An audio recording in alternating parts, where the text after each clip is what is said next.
Have you ever noticed how some people can just walk into a room and own it? They're not necessarily the loudest person there, not by a long shot, but there's this unspoken quality that just makes you sit up and pay attention. Well, today we're going to break that down. We're talking about the architecture of invisible authority. It's a great question, right? Because it's not about having a fancy title or a booming voice. It's this subtle, quiet confidence that just projects power. So how do they do it? How is that kind of presence actually built? All right, let's get into it. So here's how we're going to tackle this. First, we'll get a clear definition of what we're even talking about. Then we'll explore the 3 pillars that hold it all up: restraint, deliberate action, and presence. And then, of course, we'll see how to put it all together for yourself. Okay, let's start with the absolute foundation. What exactly is this invisible authority? Well, it's really a framework for earning respect, but it's all built on subtlety, not on being loud. At its very core, invisible authority is all about influence through action, not announcement. It's showing, not telling. It's the huge difference between someone who feels the need to constantly tell you how important they are and someone's importance is just felt. That's the key idea we're going to build on. So, let's get to our first pillar. Now, this is going to feel a little counterintuitive, but it is so important. Sometimes the most powerful move you can make is, well, to do nothing at all. See, authority isn't just about the actions you take. It's also about what you consciously choose not to do. Let's take smiling, for example. The common thing to do is this constant kind of forced friendliness, right? It comes from a need to be liked. But a more authoritative approach? A calm, closed-mouth smile. It's not about being unfriendly. It's about being controlled. It sends the message that you're comfortable and you don't need to perform for anyone's approval. And this same idea applies to our goals. It's so tempting to talk about all the amazing things we're going to do. But real authority lies in keeping quiet and just executing. Let people see the finished thing. Honestly, people respect outcomes, not just good intentions. And this one is huge, especially today. In a world where everyone overshares everything, narrating every last detail of your life just makes you predictable.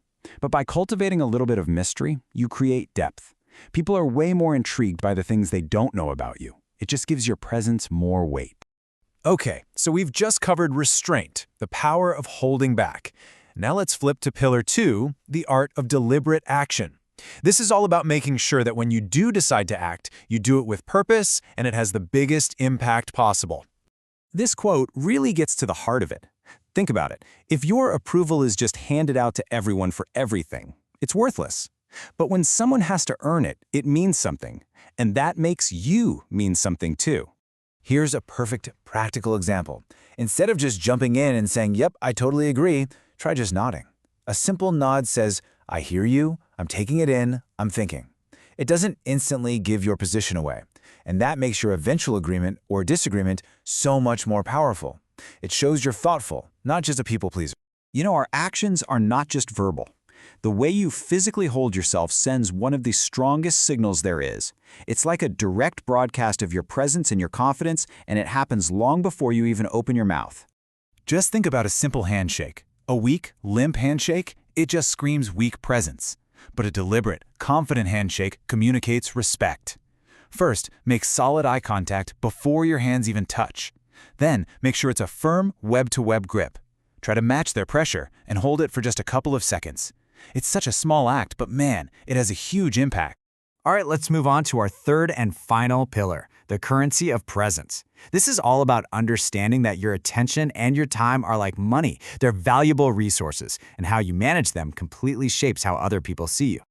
This is a super basic rule of economics, but it applies directly to personal authority. It's simple, really. Scarcity creates value. If you're always available, your time can start to feel, well, cheap.